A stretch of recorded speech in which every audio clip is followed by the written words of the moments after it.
Today we're going to learn about 7 signs you're dealing with a psychopath. Psychopath is a widely used yet frequently misunderstood title. Many people throw it around like an insult. You might call someone who does anything out of the ordinary a psychopath, but they aren't really. Or maybe you look towards history's most famous mass murderers. While many of these criminals were psychopaths, the real definition is a lot broader. Psychopathy can take a number of different shapes and can even disguise itself as other mental disorders. There's still quite a bit of debate in the scientific community about how exactly to define a psychopath. Psychopaths struggle to feel empathy or remorse. They form deep emotional attachments to certain people or ideas, which leads to reckless and dangerous behavior. This personality disorder usually stems from a person's genes. In other words, they're born with psychopathic tendencies. From a young age, their brain just isn't wired the same way yours is. This is where most people misunderstand this disorder. Being a psychopath doesn't make you violent or irrational. It doesn't automatically mean you're a terrible human being. There are plenty of people diagnosed with psychopathy who live normal lives. They have regular jobs, go to the grocery store, and play sports. Yes, they think differently, but being a psychopath doesn't make you a killer or a criminal. There are, however, risk factors that increase the likelihood of violence. The most common is related to the environment where you grow up. Many serial killers are predisposed to psychopathy, but it was actually their childhood trauma that set them off. And you're left wondering, how could you have been so blind? To make sure you aren't sucker punched by the people you trust, here are 7 signs you're dealing with a psychopath. Number 1. Exaggerated egotism. One of the most recognizable signs of a psychopath is their consistent egotism. In their eyes, there's no one in the world who could ever be their equal. They're the best at everything they do. They are 100% certain they can never be replaced. This inflated self-importance comes from the selfish way psychopaths view the world around them. They think people are always looking out for themselves, and if anyone says otherwise, they're lying. To a psychopath, they're not doing anything different than everyone else. They're just doing it better. For example, psychopaths think the rules are only there for people who aren't clever enough to break them and not get caught. That's one of the primary reasons why so many psychopaths engage in violent crimes.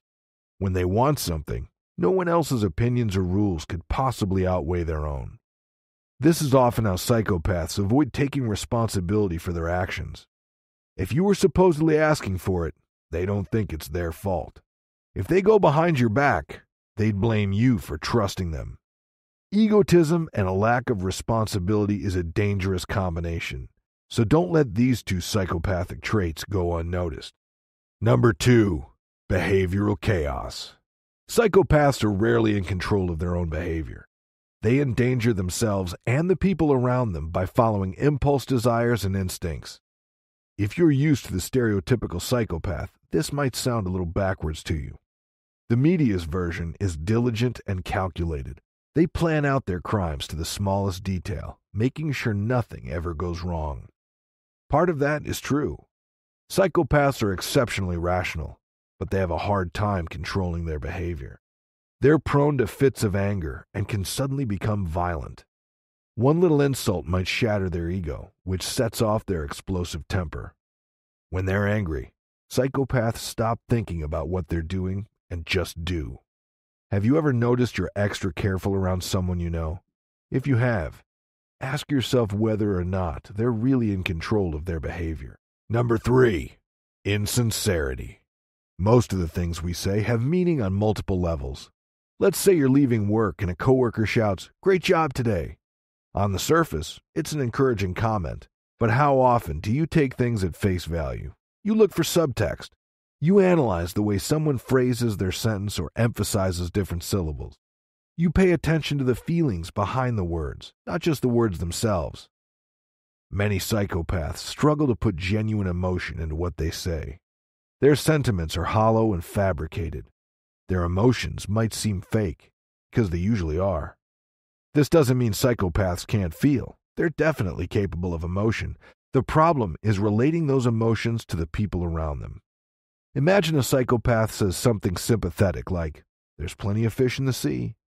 It seems like they're trying to lift your spirits, right?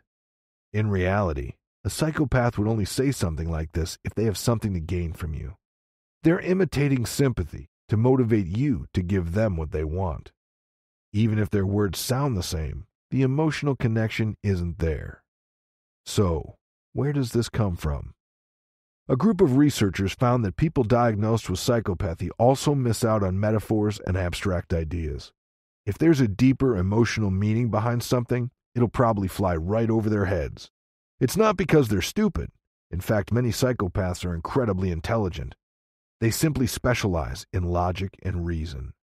They're skillful at manipulating concrete ideas, but get hazy when things dip below the surface. They won't grasp, relate to, or care about that deeper meaning, because their brain just doesn't work that way. Number 4.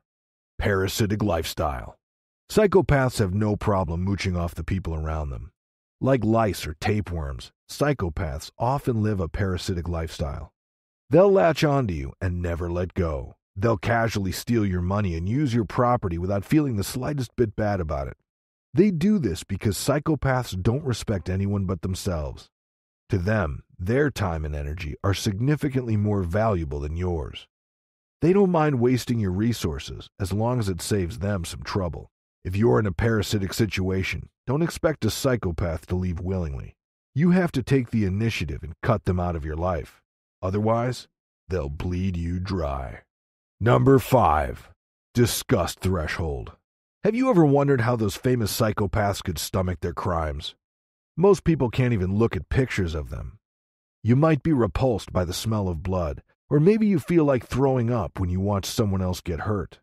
That's how most people react. But psychopaths aren't like most people.